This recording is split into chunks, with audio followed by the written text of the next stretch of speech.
The morning Rebecca Kane told the men of Eureka, Nevada, that she planned to build a schoolhouse on the empty lot beside the mercantile. They laughed so hard that old Thomas Pritchard nearly fell off his chair outside the saloon.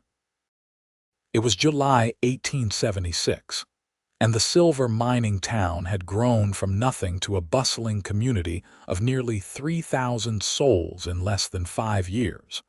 But education had never been high on anyone's list of priorities. The men who worked the mines cared about silver, whiskey, and staying alive long enough to spend their wages.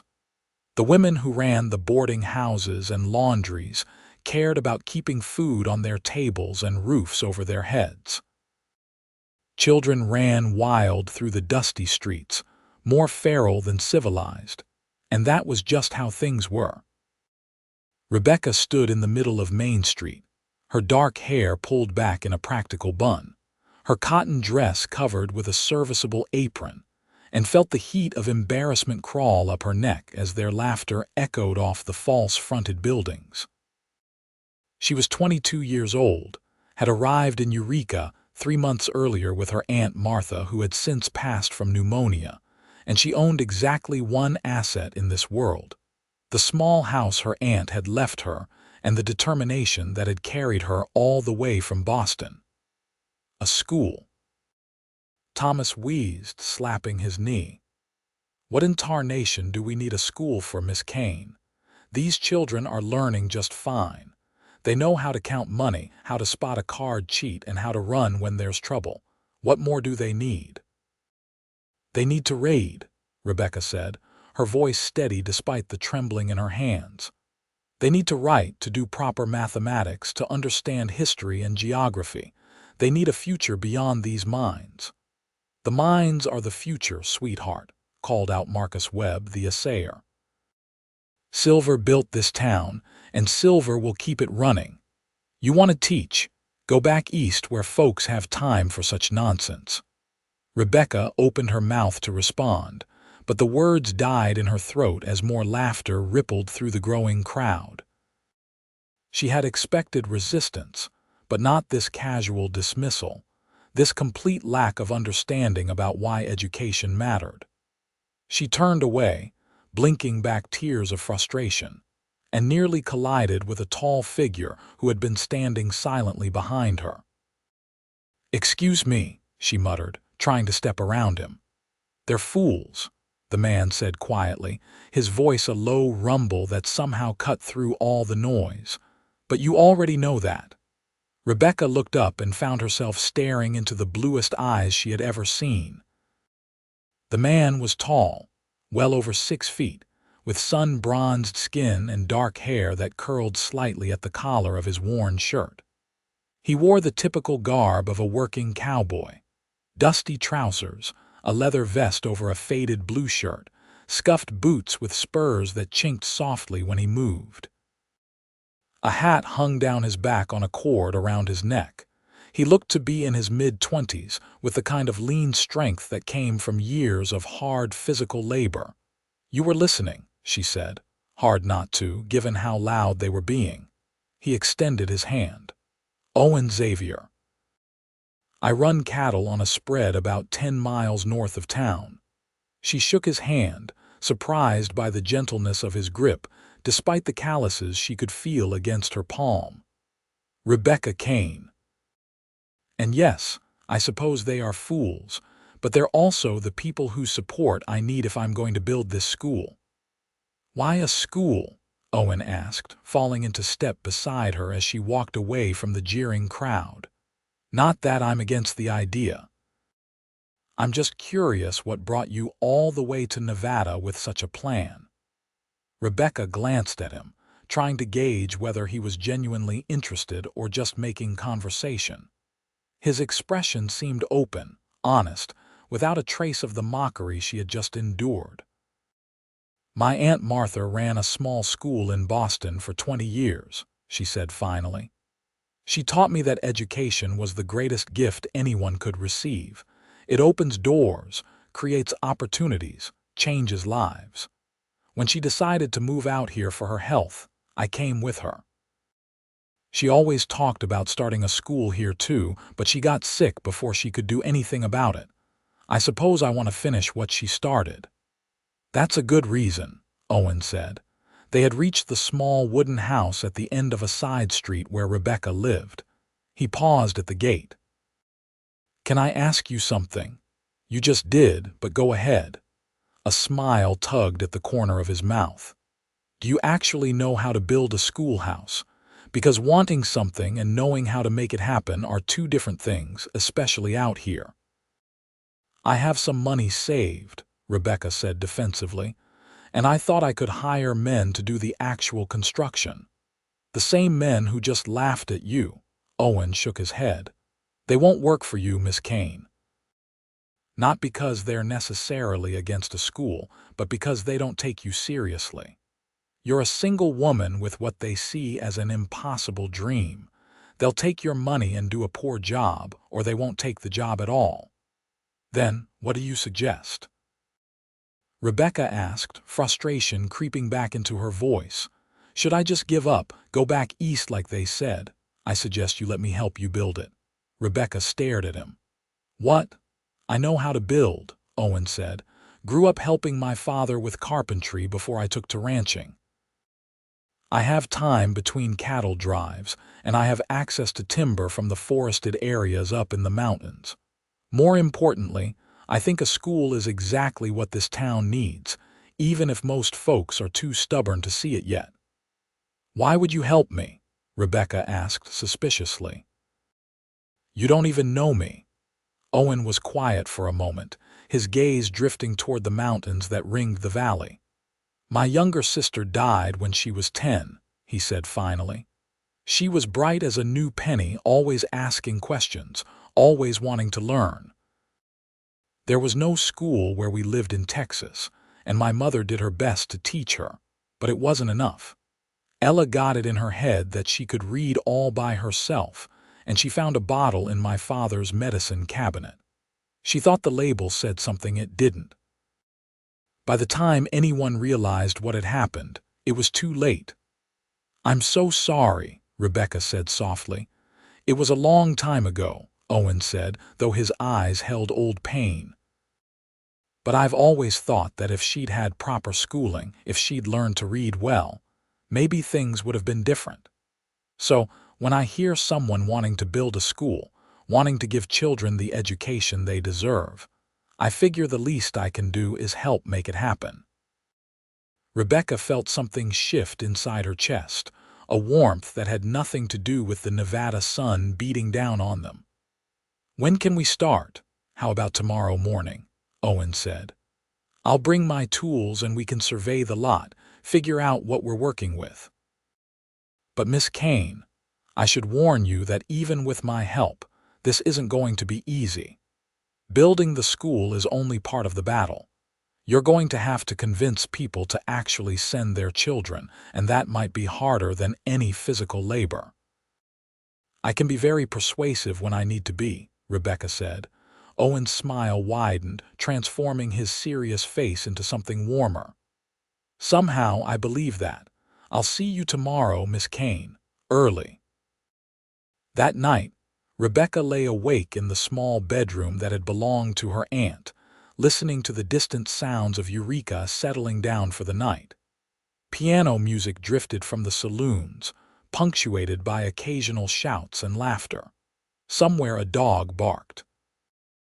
The air coming through her open window was finally cooling after the scorching heat of the day, bringing with it the scent of sage and dust. She thought about Owen Xavier and his offer. It seemed almost too good to be true, a stranger appearing just when she needed help most. But there had been genuine grief in his eyes when he spoke of his sister, genuine conviction when he talked about the school. Rebecca had learned to trust her instincts about people, and her instincts said that Owen was someone she could rely on. She also could not deny that she found him attractive, though she tried to push that thought away. She had not come to Nevada to find romance. She had come to honor her aunt's memory and to make a difference in the lives of children who desperately needed education. getting distracted by a handsome cowboy, no matter how kind or helpful he seemed, was not part of her plan. Still, as she finally drifted off to sleep, her last conscious thought was of blue eyes and a gentle smile. Owen arrived at dawn, just as the sun was beginning to paint the eastern sky in shades of pink and gold. He came with a wagon loaded with tools, surveying equipment, and 2 canteens of water. Rebecca met him wearing her oldest dress and a wide-brimmed hat she had borrowed from a neighbor. "Ready to see what we're dealing with?" Owen asked. The lot beside the mercantile was about half an acre of scrubby ground dotted with sagebrush and rocks. Someone had used part of it as a dumping ground at some point, and the remains of broken crates and rusted tin cans littered one corner. The soil was hard, packed, and dry, and the whole area was completely exposed to the brutal Nevada sun. "It's not much to look at right now," Rebecca admitted. "Most things aren't before you make something of them," Owen said. He walked the perimeter, occasionally crouching to examine the ground or test the soil. Rebecca watched him work, appreciating his methodical approach. He was not rushing, not making quick judgments, but carefully evaluating every aspect of the site. After about 30 minutes, he returned to where she stood in the shade of the mercantile's overhang. "The good news is the ground is solid enough to build on," he said. "The bad news is we're going to have to clear all this debris, level out some rough spots, and do a lot of digging for the foundation. It's going to take time." "How much time?" "If it's just the 2 of us working, and I can only spare a few days a week." "Maybe 3 months to get a basic structure up. Then you'll need desks, books, supplies, all of which will take more time and money to acquire." 3 months. Rebecca had hoped to have the school open by fall to catch students before the winter made travel difficult. 3 months would put them at October, cutting it close. But she had no other options, no other help. "Then we had better get started," she said. They began with the clearing. Owen had brought gloves for both of them, and they spent that first day hauling away debris, piling rocks at the edge of the lot, and pulling up the worst of the sagebrush. It was backbreaking work. Rebecca had never done physical labor like this before. Her life in Boston had been genteel, filled with books and teaching and indoor pursuits. By midday, her hands ached despite the gloves, her back screamed in protest, and sweat soaked through her dress. Owen worked tirelessly, lifting loads that Rebecca could barely budge, but he never made her feel weak or useless. Instead, he gave her tasks that matched her strength and showed her efficient ways to work that conserved energy. When he noticed her struggling, he would casually take over the harder parts without comment, as if it had been his intention all along. "You should rest," he said around noon, when the sun was at its peak and the heat was nearly unbearable. "There's no shame in taking breaks. This kind of work takes getting used to." They sat in the shade of the wagon, sharing water and the sandwiches Rebecca had packed. She was acutely aware of how improper this situation was by Boston standards. A single woman spending the entire day alone with a man she barely knew, but those rules seemed ridiculous out here in the Nevada wilderness. Out here, survival and progress mattered more than social niceties. "Tell me about your ranch," Rebecca said, partly to distract herself from her aching muscles. "Not much to tell," Owen said. "It's a small operation, just me and 2 hired hands. We run about 500 head of cattle, sell them to the miners and the railroad camps. It's honest work and it keeps me fed, but it's not what I want to do forever." "What do you want to do?" He was quiet for a moment, his gaze on the distant mountains. "I want to breed horses," he said finally. "Good horses, the kind that can handle the terrain out here but also have speed and intelligence. There's a growing market for quality horses, and I think I could build something worthwhile. But it takes capital to start something like that, and cattle ranching doesn't leave much room for savings." "It sounds like a good dream," Rebecca said. "So is a school," Owen replied. "Maybe we're both a little crazy having dreams in a place like this. Or maybe we're exactly the kind of people who need to have dreams precisely because we're in a place like this." Owen turned to look at her, and something in his expression made Rebecca's breath catch. "I like the way you think, Miss Kane." "Rebecca," she said, "if we're going to be working together for 3 months, you should call me Rebecca. Only if you call me Owen. Deal?" They worked until the sun began to sink toward the western horizon. Then Owen loaded his tools back into the wagon. "Same time tomorrow?" he asked. "I'll be here," Rebecca promised. She was so exhausted that night that she fell asleep immediately after a cold supper, not waking until the rooster at the neighboring property announced the dawn. Every muscle in her body protested when she moved, but she forced herself up, determined not to show weakness. If Owen could do this work day after day, so could she. The pattern repeated over the following weeks. Owen would arrive at dawn, they would work until the heat became too oppressive, rest during the worst of midday, then work again until evening. Slowly, the lot transformed. The debris disappeared. The ground was leveled. Owen taught Rebecca how to measure and mark, how to dig foundation trenches, how to mix mortar. As they worked, they talked. Rebecca told Owen about her life in Boston, about her parents who had died when she was young, about growing up in her Aunt Martha's school and discovering her own love of teaching. Owen told her about Texas, about learning to ride before he could walk, about the cattle drive that had brought him to Nevada and the land he had claimed for his ranch. They talked about books they had read, Owen surprising Rebecca with his literacy and his love of poetry. They debated politics and religion and philosophy, sometimes agreeing, sometimes arguing with passionate intensity that left them both laughing. They shared meals and water, sweat and sunburns, calluses and sore muscles. And somewhere in all of that, without either of them quite noticing when it happened, they began to fall in love. It was the little things that Rebecca noticed first. The way Owen always made sure she had shade during their breaks. The way he remembered that she preferred her coffee with a little sugar.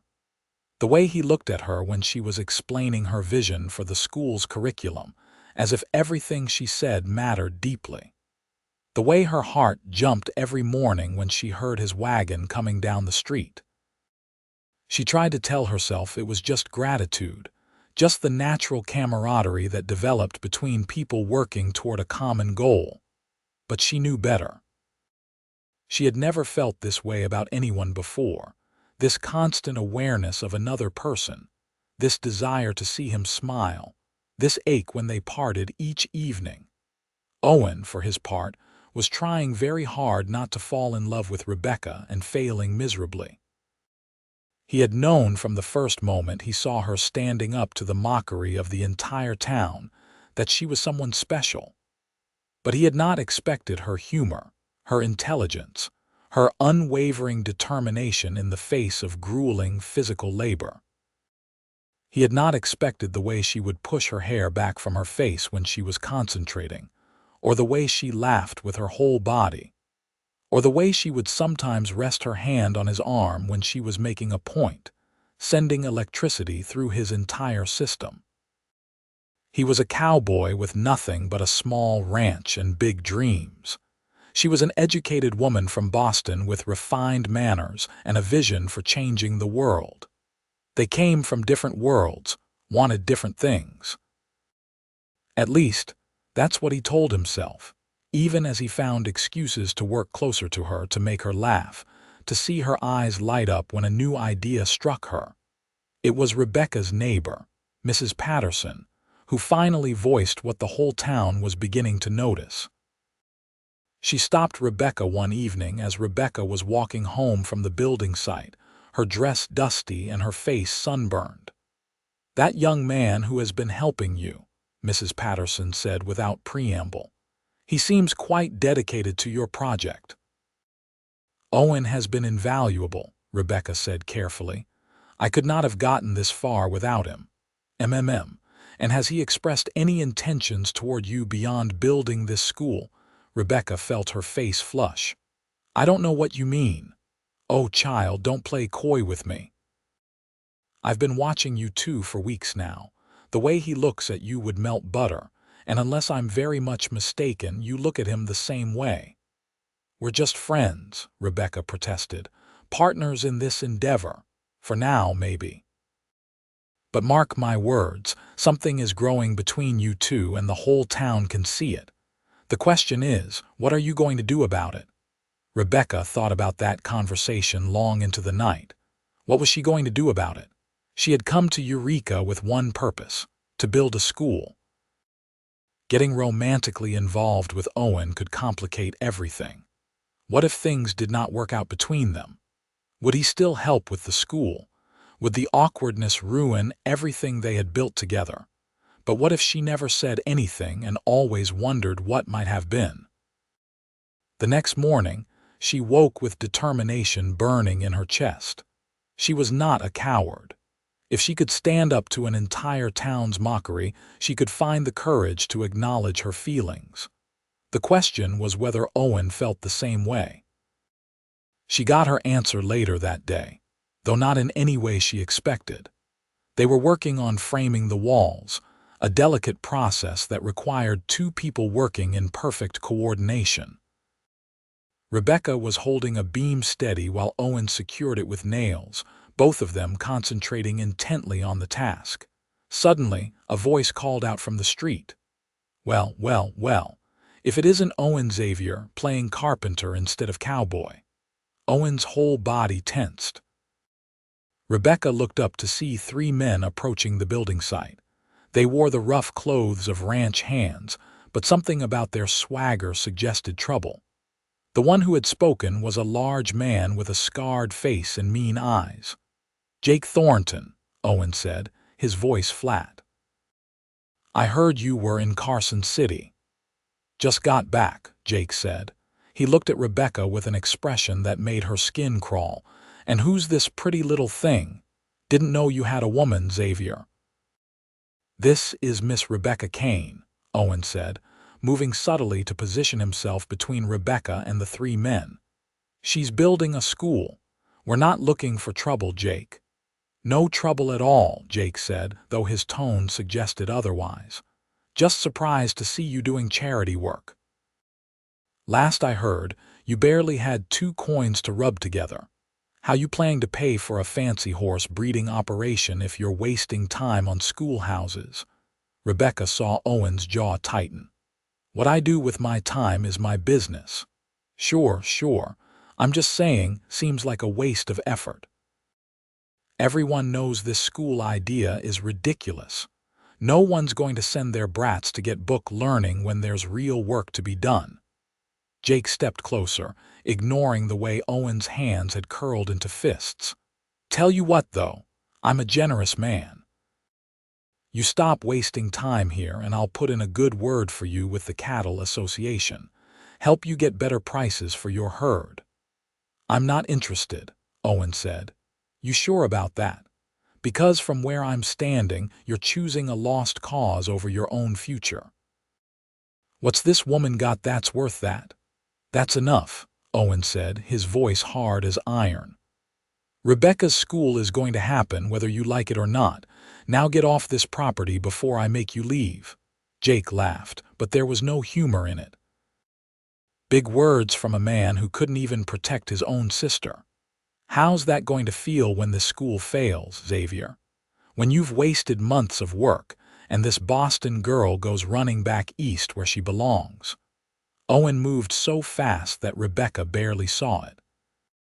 One moment he was standing beside her, the next he had Jake by the shirt front, slamming him back against the mercantile wall.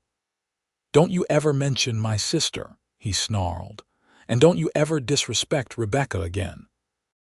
Jake's companions moved forward, but Owen released Jake and stepped back, his hands raised. "I don't want to fight you," he said, "but I will if I have to, your choice." For a long moment, the tension hung thick in the air. Then Jake straightened his shirt and took a step back. "This isn't over, Xavier. You're making enemies you can't afford. I'll take my chances." Jake and his companions retreated, but the hostility radiating from them was palpable. Rebecca waited until they were out of earshot before speaking. "Who was that?" "Nobody important," Owen said, but his hands were shaking slightly as he picked up his hammer. "Just a bully who likes to throw his weight around. He seemed to know about your sister." Owen was quiet for a long moment. "Jake and I grew up in the same town in Texas. He was one of the boys who teased Ella for wanting to read, told her education was for rich folks, not people like us. After she died, I couldn't stand being around him anymore. It was part of why I left for Nevada." Rebecca moved closer to Owen, placing her hand gently on his arm. "Thank you for defending me." "Always," Owen said, and the intensity in his eyes took her breath away. "I meant what I said, Rebecca. This school is going to happen, and anyone who tries to hurt you or your dream is going to have to go through me first." "Owen," she said softly, "why are you really doing this? And don't say it's just about your sister, because I think there's more to it than that." He set down the hammer and turned to face her fully. They were standing very close now, close enough that Rebecca could see the flecks of gray in his blue eyes, could feel the warmth radiating from his body in the cool morning air. "You want the truth?" he asked. "Always." "I'm doing this because when I'm with you, I feel like I'm the person I was always supposed to be. I'm doing this because you make me believe that dreams are possible, that people can change things if they're brave enough to try. I'm doing this because somewhere between clearing debris and framing walls, I fell in love with you and I can't imagine not being part of your life." Rebecca's heart was pounding so hard she was sure Owen could hear it. "You love me? Is that so hard to believe?" "No," she whispered. "Because I love you too. I think I have for a while now, but I was afraid to say it, afraid it would complicate everything. And now I think life is already complicated, and love is the one simple, true thing in it." Owen reached up and cupped her face gently in his calloused hands. "May I kiss you?" Instead of answering, Rebecca rose on her toes and pressed her lips to his. The kiss was soft at first, tentative, a question being asked and answered. Then Owen's arms came around her waist, pulling her closer, and the kiss deepened into something that made Rebecca's knees weak and her heart sore. When they finally broke apart, both breathing hard, Owen rested his forehead against hers. "I don't have much to offer you," he said. "Just a small ranch and a lot of dreams." "That's all I need," Rebecca said, "as long as we can dream together. Then I'm the richest man in Nevada."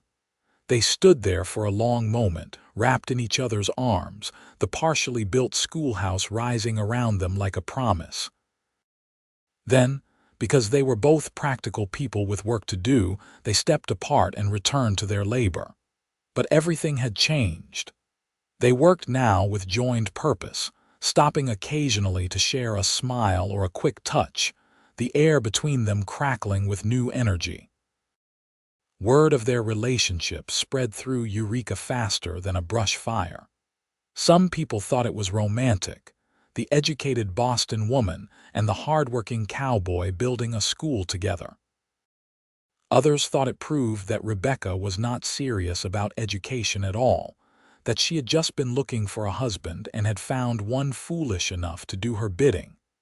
Mrs. Patterson, however, was delighted.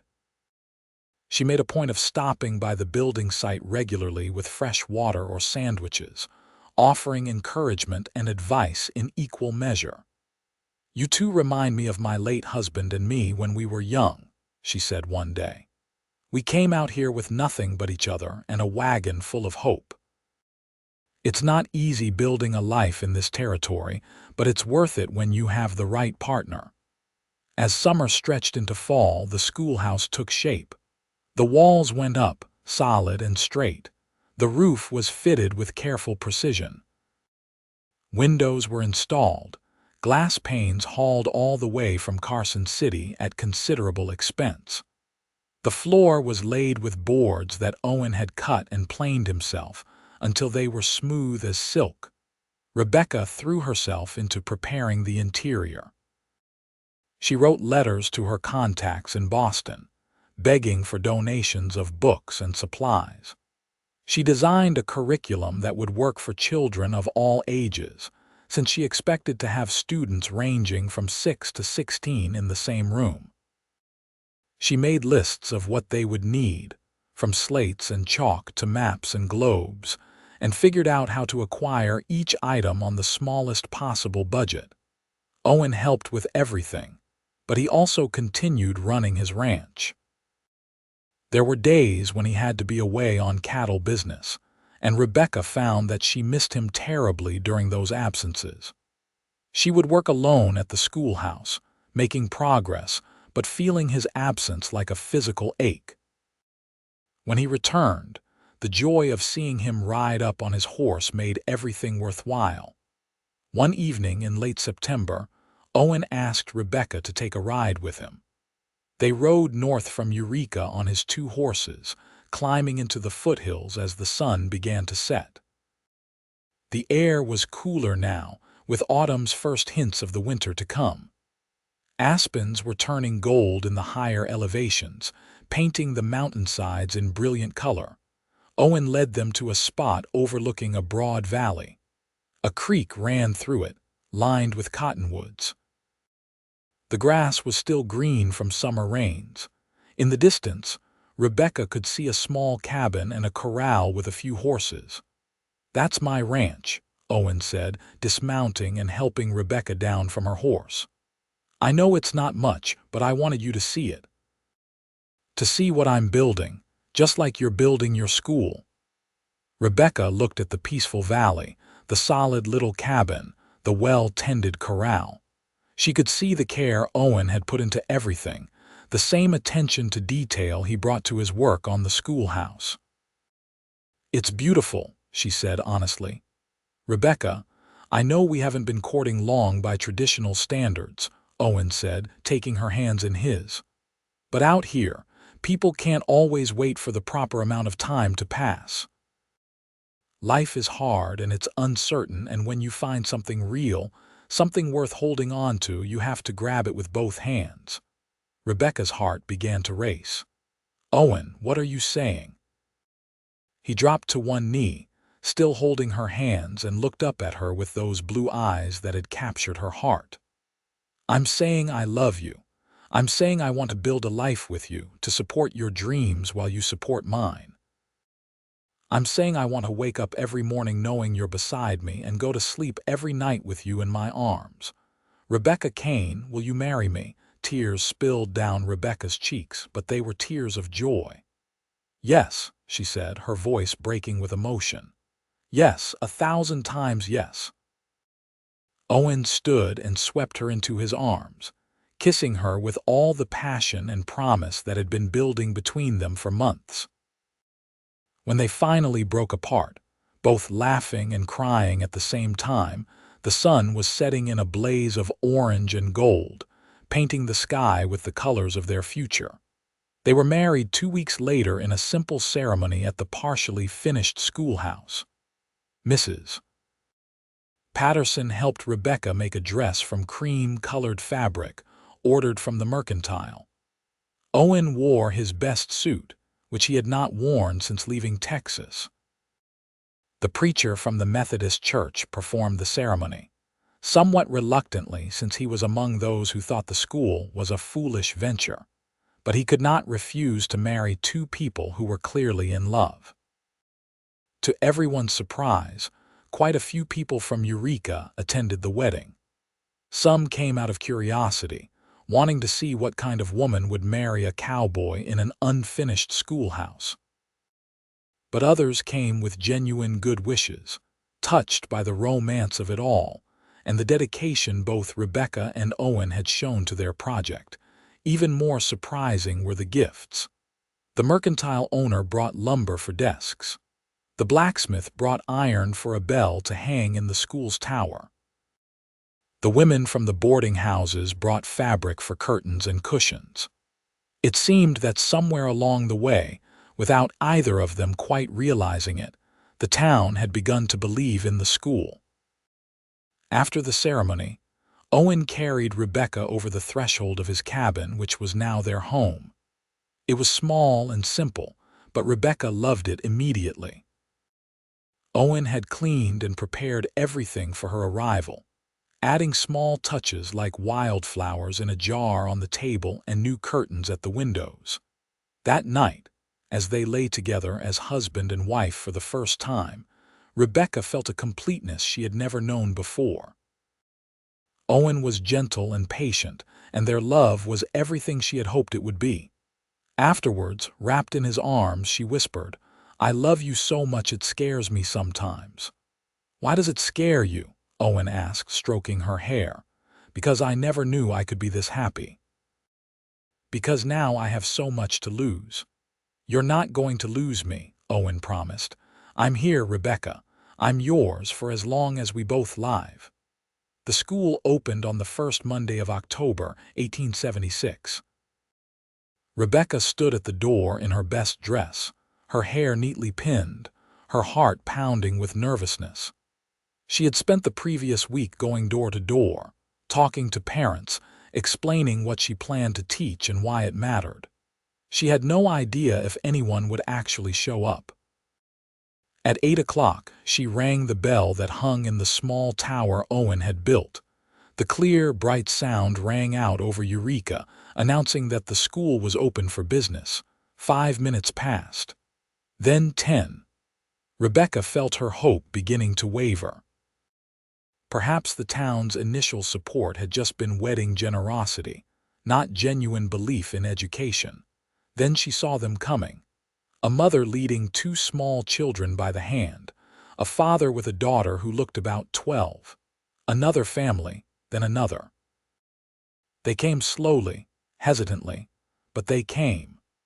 By the time Rebecca closed the door and turned to face her classroom, there were 18 children of various ages sitting at the desks Owen had built, looking at her with expressions ranging from excitement to suspicion to boredom.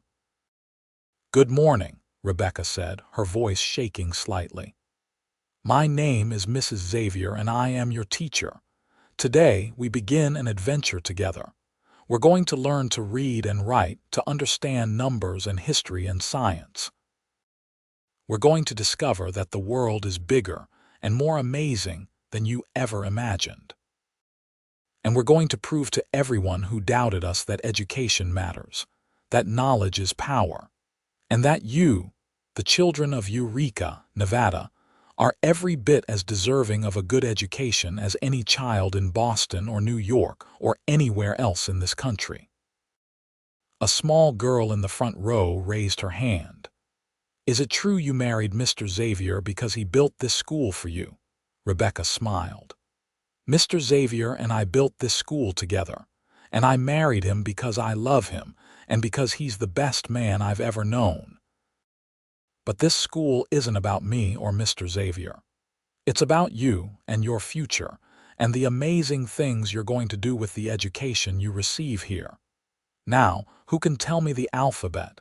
The first day was chaotic. The children had different skill levels, different levels of interest, different abilities to sit still and pay attention. Rebecca had students who could barely write their names and students who could read simple books. She had children as young as 6 and as old as 15. Managing them all in one room was like trying to herd cats, but she loved every minute of it. When Owen arrived that evening to take her home, Rebecca was exhausted but glowing. "How did it go?" he asked. "It was wonderful and terrible and perfect," Rebecca said, practically falling into his arms. "Owen, they came. 18 students on the first day. Do you know what that means?" "It means you did it," Owen said, holding her tight. "You made people believe." "We did it," Rebecca corrected. "None of this would have happened without you." Over the following weeks, the school found its rhythm. Rebecca developed systems for managing students at different levels, using the more advanced students to help teach the younger ones. She made learning fun with games and challenges, but she also maintained high standards, expecting effort and respect from everyone.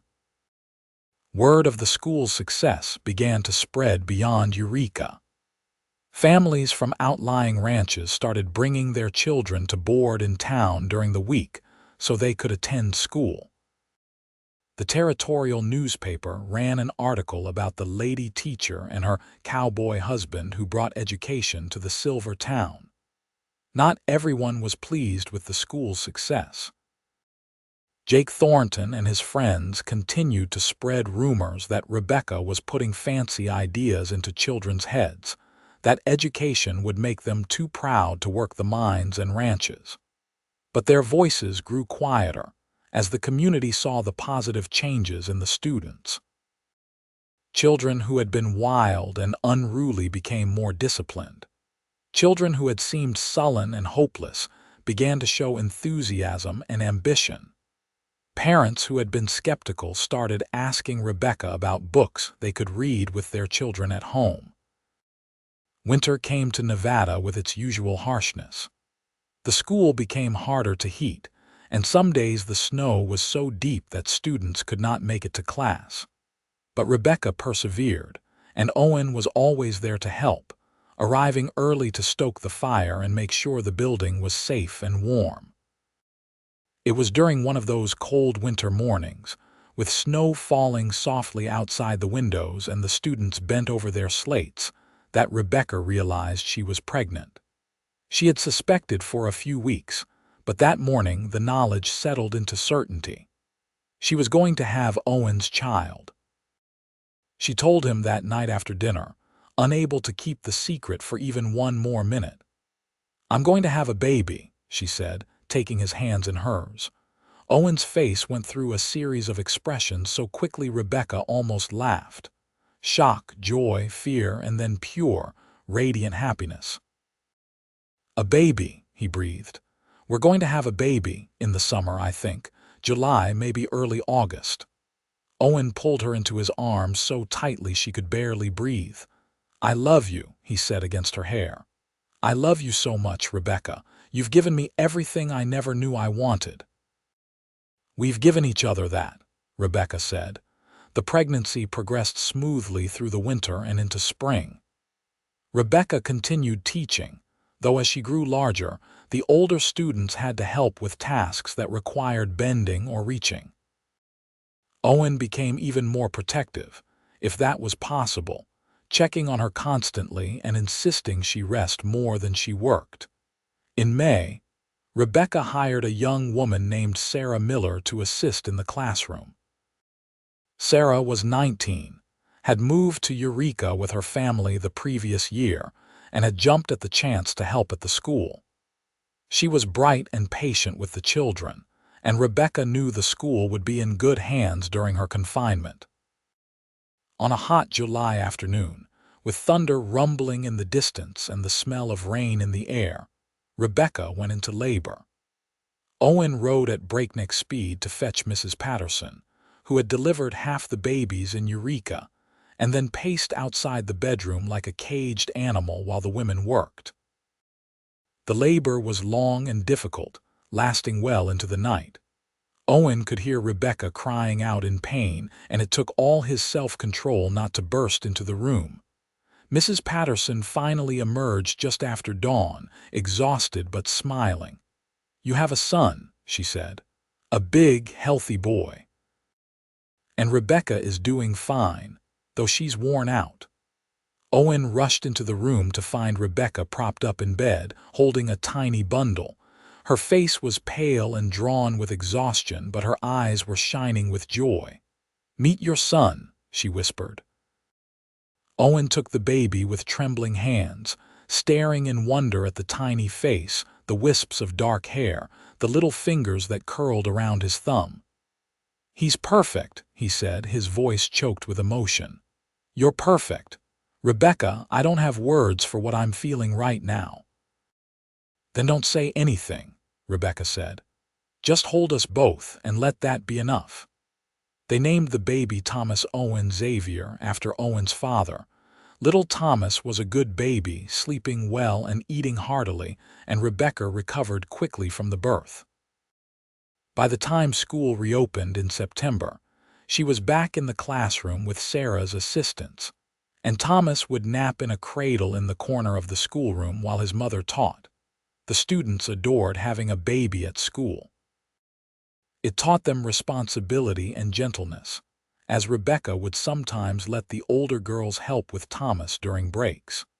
It also showed them a different kind of education, the practical knowledge of caring for a child, which was just as valuable as reading and arithmetic.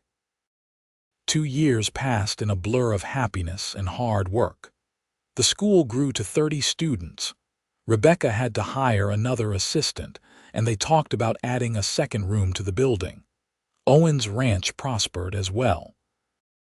He had begun breeding horses as he had always dreamed, and the quality of his stock was becoming known throughout the territory. Thomas grew into a bright, curious toddler who loved books almost as much as he loved horses. Rebecca would find him in the corral with Owen, petting the horses and babbling happily, and her heart would swell with love for both her boys. In the spring of 1879, Rebecca discovered she was pregnant again. This time the pregnancy was easier, perhaps because she knew what to expect. She continued teaching until the last possible moment, and in September, she gave birth to a daughter they named Martha Ellen Xavier, after both Rebecca's aunt and Owen's sister. Little Martha was a fierce child from the start, crying loudly when she wanted something and bestowing brilliant smiles when she was happy. Owen was completely besotted with his daughter, and Rebecca would often find him holding Martha and whispering to her about all the things she would learn when she was old enough for school. Life in Eureka had changed since Rebecca first announced her plan to build a school. The town was more settled now, more civilized. There were proper sidewalks on Main Street, a church with a steeple, a library that had grown out of the schoolhouse collection. Children who had been in Rebecca's first class were now reading advanced books and helping their younger siblings with homework. The town no longer laughed at education. They celebrated it. One evening in 1880, Owen and Rebecca sat on the porch of their cabin, watching the sunset paint the sky in shades of purple and gold. Thomas was playing in the yard with a wooden horse Owen had carved for him. Martha was asleep in Rebecca's arms, her tiny fist curled against her mother's chest. "Do you ever think about that first day?" Owen asked. "When the whole town laughed at you, sometimes," Rebecca said. "It feels like a lifetime ago. You could have given up. You could have gone back to Boston like they told you to." "I could have," Rebecca agreed. "But then I would have missed all of this. The school, the children, you. A life beyond anything I imagined when I first came to Nevada."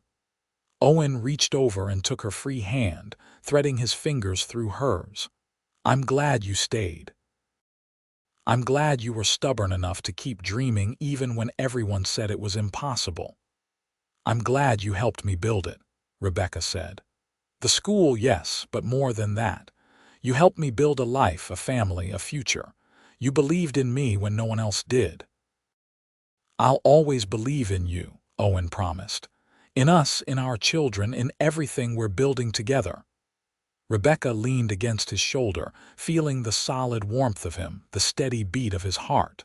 "I love you, Owen Xavier. More than all the books in the world, more than all the silver in these mountains, more than anything. I love you too, Rebecca, to the end of my days and beyond." As the sun slipped below the horizon and the first stars began to appear in the darkening sky, Rebecca thought about the journey that had brought her here. She had come to Eureka with nothing but a dream and her aunt's memory. She had faced mockery and dismissal, had worked until her hands bled and her back ached, had risked everything on a vision that most people thought was foolish. But she had also found love in the most unexpected place. She had found a partner who shared her dreams and helped make them reality. She had found a community that, slowly and sometimes grudgingly, had learned to believe in education and progress. She had found a home, not just in the cabin where she lived, but in this wild, beautiful territory that demanded so much and gave back even more. The school stood in the center of Eureka now, no longer a source of laughter but a source of pride. Its bell rang every morning, calling children to learning and growth. Its rooms were filled with books and maps, and the sound of young voices discovering the world. It was everything Rebecca had dreamed it would be, and more. And it had all started with one woman's courage and one cowboy's kindness. It had started with a choice to believe in something better, to work toward a future that others could not yet see. It had started with love in all its forms. Love of learning, love of children, love of possibility, and finally, the deep and abiding love between two people who had built something beautiful together. Years continued to pass, each one bringing new joys and challenges. The school expanded to include 2 rooms, then 3. Rebecca trained several young women to be teachers, passing on not just methods and curriculum but her passion for education and her belief in every child's potential. Sarah Miller became the head teacher of the primary grades, while Rebecca focused on the older students. Owen's horse breeding operation grew into one of the most respected in Nevada. He developed a line of horses known for their endurance and intelligence, perfectly suited for the harsh terrain and demanding work of the territory.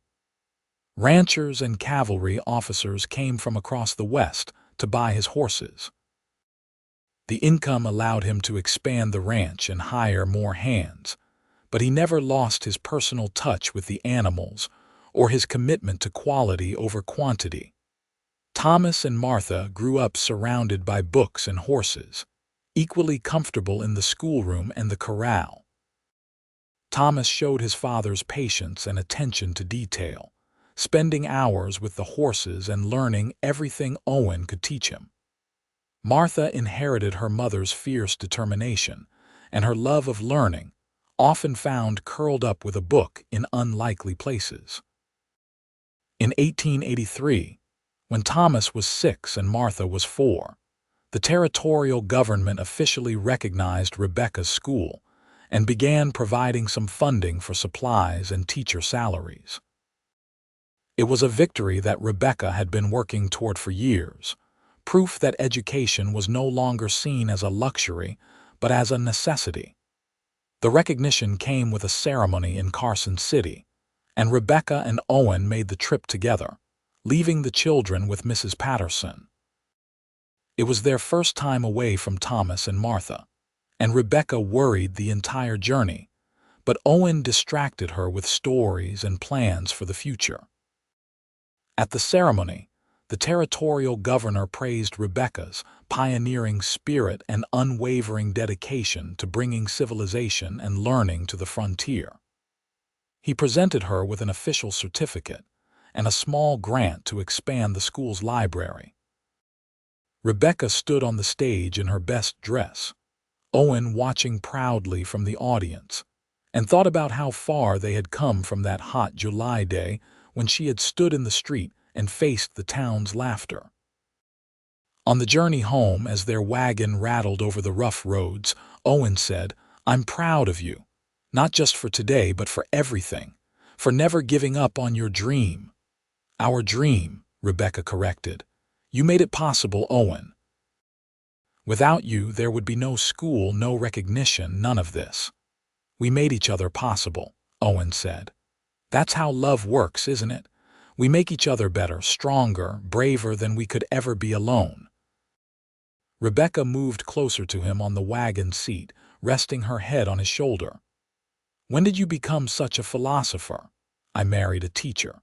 Some of it was bound to rub off."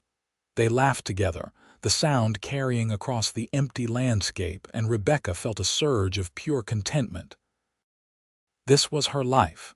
This man beside her, their children waiting at home, the school that bore her vision and countless students who would carry that education into the future. It was more than she had ever hoped for. In 1885, Rebecca discovered she was pregnant again. A surprise, since Martha was now 6, and they had assumed their family was complete. This pregnancy was more difficult than the previous two, perhaps because Rebecca was now 31 and working harder than ever. Owen insisted she cut back on teaching, and Rebecca reluctantly agreed, spending more time resting and less time in the classroom. Their third child, a boy they named Daniel, was born in early 1886. The birth was difficult, and Mrs. Patterson told Rebecca frankly that she should not have any more children if she wanted to stay healthy. Rebecca accepted this news with mixed feelings. She would have loved a larger family, but she was also deeply grateful for the 3 healthy children she had. Daniel was a sweet-natured baby who seemed perfectly content to watch the world go by. As he grew, he showed a gentleness with animals that amazed even Owen, who had spent his life working with livestock. By the time Daniel was 3, he could calm skittish horses with a touch and seemed to communicate with the ranch animals in ways no one quite understood. The school continued to thrive. By 1890, Eureka's population had grown to nearly 5,000 people, and the school served over 100 students with 4 full-time teachers. Rebecca had become something of a legend in the territory, the woman who had brought education to the Silver Towns and proven that civilization and learning could flourish even in the harshest environments. She received letters from other women across the West who wanted to start schools in their communities, asking for advice and encouragement. Rebecca answered every letter personally, sharing what she had learned and always emphasizing the same message. Believe in your vision, work harder than you ever thought possible, and find good partners who will help you build your dream. Thomas, now 16, was becoming a skilled horseman and rancher, working alongside his father and learning the business from the ground up. He had his father's quiet strength and his mother's intelligence, and Owen often said that Thomas would take the ranch to heights he had never imagined. Martha, at 14, was teaching part-time at the school while continuing her own education. She had announced her intention to go to college in California when she turned 18, becoming a teacher like her mother. Rebecca supported this dream wholeheartedly, even though it would mean Martha living far from home. Daniel, at 8, spent every spare moment with the horses, already showing promise as a trainer and breeder. He was quieter than his siblings, more introspective, but his gentle nature and natural talent made him invaluable around the ranch. On their 15th wedding anniversary, Owen surprised Rebecca by taking her back to the overlook where he had proposed. The ranch had grown considerably since then, with new buildings and expanded pastures, but the core of it remained the same. The little cabin where they had started their life together, now expanded but still their home. 15 years, Owen said, pulling Rebecca close as they stood looking out over the valley. Sometimes it feels like yesterday, and sometimes it feels like we've been together forever. Both are true, Rebecca said. Every day with you is new, but you also feel like the most natural, essential part of my life. I can't imagine existing without you. You won't have to, Owen promised. We're going to grow old together, Rebecca. We're going to watch our children build their own lives, maybe welcome grandchildren someday. We're going to keep building this life we started, making it better and richer with every passing year. "That sounds perfect," Rebecca whispered. Owen reached into his pocket and pulled out a small package. "I got you something." Rebecca opened it to find a beautiful leather-bound journal, her initials embossed on the cover in gold. "Owen, it's lovely. I thought you might want to write down your story," Owen said. "For our children, for their children, for anyone who needs to know that dreams are possible if you're willing to fight for them. Your story, Rebecca. How you came to Nevada with nothing but determination, how you stood up to an entire town, how you built something that changed lives. How we built it together." Rebecca ran her fingers over the smooth leather, thinking about all the stories she could tell, all the lessons learned and victories won. "Will you help me write it? Every word," Owen promised. That night, by lamplight at their kitchen table while the children slept, Rebecca opened the journal and wrote the first line. "The morning I told the men of Eureka that I planned to build a schoolhouse, they laughed so hard that old Thomas Pritchard nearly fell off his chair." She continued writing, with Owen reading over her shoulder and occasionally adding details or corrections. They wrote late into the night, capturing those early days of struggle and triumph, documenting their love story and the birth of the school. It became a ritual for them, spending a few hours each week adding to the journal, preserving their history for future generations. Years continued their steady march. The century turned from the 1800s to the 1900s, bringing with it new technologies and new challenges. Electricity came to Eureka, then telephones, then automobiles. The silver mines began to play out, and some families moved away to seek opportunities elsewhere. But the school remained, a constant presence and a source of stability in changing times. Thomas married a rancher's daughter named Caroline in 1895 and took over increasing responsibility for the horse breeding operation. Their first child, a daughter named Rebecca after her grandmother, was born in 1896, making Owen and Rebecca grandparents for the first time. The joy of holding that tiny baby, seeing her own name passed down to another generation, overwhelmed Rebecca with gratitude for the life she had built. Martha went to college in San Francisco as she had planned, graduated with honors, and returned to Eureka to teach at the school. She married a young lawyer named James who had moved to town to set up a practice, and they settled into a house near the school. Their son, Owen, was born in 1899, giving his grandfather the profound satisfaction of seeing his name carried forward. Daniel, true to his childhood inclinations, focused entirely on horses. He developed specialized training techniques that were sought after throughout the West, and by the time he was 21, he was traveling to ranches and cavalry posts to work with difficult or traumatized horses. He married late, at 28, to a quiet woman named Anna who shared his love of animals. Their twin daughters, born in 1907, were the joy of their grandparents' later years.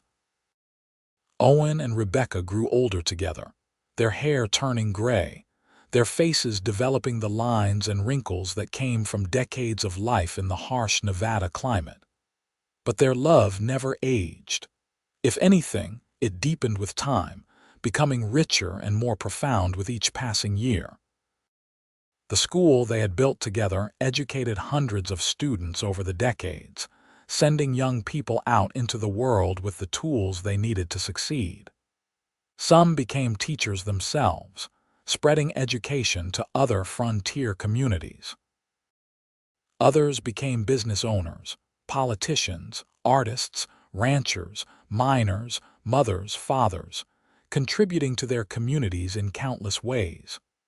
All of them carried with them the lessons they had learned in that schoolhouse, the belief that education mattered and that they were worthy of dreams. In 1910, the town of Eureka held a celebration honoring the school's 35th anniversary. Owen was 60, still strong and active though his dark hair was now completely gray. Rebecca was 56, her teaching days mostly behind her, but her influence still felt in every aspect of the school's operation. The celebration was held in the schoolyard, which had been expanded and beautified over the years with trees and gardens. Former students came from across Nevada and beyond to honor the woman who had taught them and the man who had helped build their school. There were speeches and presentations, but the moment Rebecca treasured most was when a young woman stood up and said, "Mrs. Xavier, you taught me to read when I was 7 years old. I was a miner's daughter, and everyone expected I would grow up to work in a laundry or a boarding house. But because you believed I could learn, because you pushed me to dream bigger, I became a nurse. I've spent 20 years helping people, healing them, making a difference. That all started in your classroom. Thank you for not giving up on us, even when the whole town said you should." Rebecca stood with tears streaming down her face, Owen's hand warm in hers, and looked out at the crowd of people whose lives she had touched. This was the true measure of her success, not certificates from the territorial government or recognition from officials, but the actual, tangible difference she had made in the lives of real people.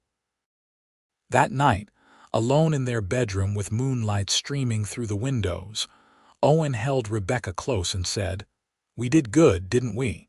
"We did better than good," Rebecca said. "We changed the world, maybe just our small corner of it, but we changed it for the better.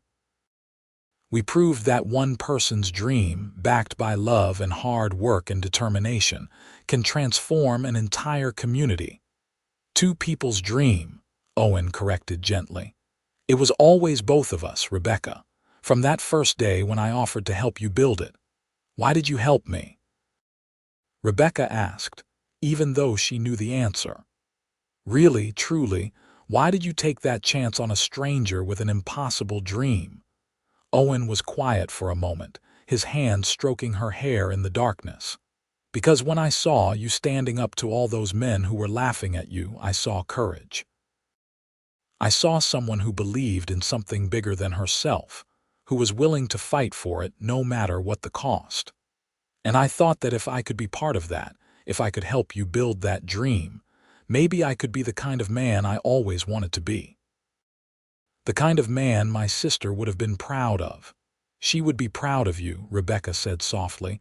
"Ella would be so proud of everything you've done, everything you've become." "I hope so," Owen said. "I like to think that somewhere she knows. That she can see the school, see all the children who learn to read, who learn to reach for more than what life handed them. I like to think she knows that her death, as tragic as it was, led to something good." They lay together in comfortable silence. Two people who had shared so much, who had built so much, who had loved each other through decades of joy and sorrow, triumph and challenge. They had started as strangers brought together by a dream, and they had become partners in the truest sense of the word, creating a legacy that would outlast them both. Owen and Rebecca lived well into their later years, continuing to contribute to their community even as age slowed them down. Owen remained active at the ranch until he was 70, when Thomas and Daniel finally convinced him to step back and let the younger generation take over. Rebecca taught her last class at 62, retiring to make room for the new generation of educators she had trained. But she continued to advise and mentor the teachers who came after her. They spent their retirement years in the cabin that had been their first home, expanded now, but still fundamentally the same.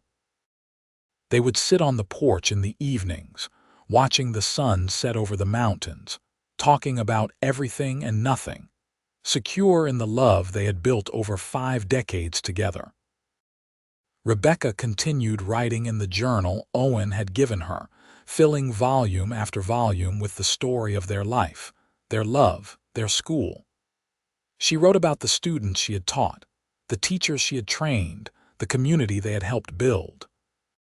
She wrote about the 3 children they had raised, the grandchildren who brought them joy, the great-grandchildren who were just beginning to appear. In the spring of 1920, Owen fell ill with pneumonia. He was 70 years old, and though he fought hard, his body could not overcome the infection. Rebecca sat by his bedside day and night, holding his hand, talking to him about their life together, their children, their dreams. On a clear April morning, with sunlight streaming through the windows and Rebecca's hand in his, Owen took his last breath. His final words were, "I love you, Rebecca." Always. Rebecca's grief was profound and overwhelming. Owen had been her partner, her love, her best friend for 44 years. The world without him seemed impossibly empty. But she had their children around her, their grandchildren and great-grandchildren, and the community they had built together. She had the school, still educating children, still changing lives. She had the journal full of their story, the tangible record of their love and their dreams. She lived for 8 more years, long enough to see the school celebrate its 50th anniversary, long enough to hold her first great-great-grandchild, long enough to know that everything she and Owen had built would continue long after they were gone. Rebecca Kane Xavier died peacefully in her sleep in August of 1928 at the age of 74. She was buried beside Owen in the cemetery on the hill overlooking Eureka, under a simple headstone that read, "She dreamed of a school. He helped her build it. Together, they changed the world." The school they had built together continued for generations, educating children and carrying forward the legacy of belief in education and the power of dreams. The journal Rebecca had kept, documenting their love story and the birth of the school, was preserved by their descendants and eventually published, inspiring other educators and dreamers across the country. The story of Rebecca Kane and Owen Xavier became legend in Nevada and beyond. The tale of a woman who dared to dream despite mockery, and a cowboy who had the wisdom and courage to help her build that dream. It was a story of love in all its forms, romantic love between partners, love of children and learning, love of community and progress. It was a story that proved that ordinary people could do extraordinary things when they had courage, determination, and someone who believed in them. Their descendants continued the family traditions. The ranch that Owen had built remained in the family for generations, still breeding horses known for their quality and character. The school that Rebecca had founded evolved and grew with the times, but never lost its core mission of providing excellent education to all children, regardless of their background or circumstances. In the quiet cemetery on the hill, under the vast Nevada sky, Rebecca and Owen rested together as they had lived, side by side, partners to the end and beyond. The school bell that Owen had hung still rang every morning, calling children to learning. The ranch horses that descended from Owen's breeding program still ran in the valleys he had loved. The journal that recorded their love story still inspired readers with its message of hope and possibility. The town that had once laughed at Rebecca's dreams now honored her memory. The cowboy who had helped her build those dreams was remembered as a man of integrity, kindness, and unwavering love. Together, they had proven that dreams were not foolish, that love was powerful, and that 2 people working together could indeed change the world, 1 student, 1 horse, 1 act of courage at a time. Their love story became the foundation upon which their family built their lives, a reminder that the best legacies are not measured in wealth or fame, but in the lives touched, the dreams enabled, and the love shared. Rebecca and Owen had started with nothing but a dream in each other, and they had created something that would last forever. A school, a family, a community transformed, and a love story that would inspire generations to come. The Wild West that had seemed so harsh and unforgiving when Rebecca first arrived had become home, made warm and welcoming by the love she found and the dreams she built. The laughter that had greeted her initial announcement had long since faded, replaced by respect, admiration, and gratitude for the woman who had refused to give up and the cowboy who had stood beside her. In the end, their story was simple and profound. Two people fell in love while building a dream. Together, they created a legacy of education, family, and community that would outlast them both. They proved that dreams were worth fighting for, that love made all things possible, and that a town that once laughed could learn to believe. And in believing, in supporting that school and the dreams it represented, the whole community had been transformed. The schoolhouse still stood in the center of Eureka, a testament to what could be achieved when courage met opportunity, when determination met support, when one woman's dream met one cowboy's helping hands. Inside its walls, children continued to learn and grow and dream their own dreams, carrying forward the legacy of Rebecca Kane Xavier and Owen Xavier, the teacher and the cowboy who had loved each other and changed the world.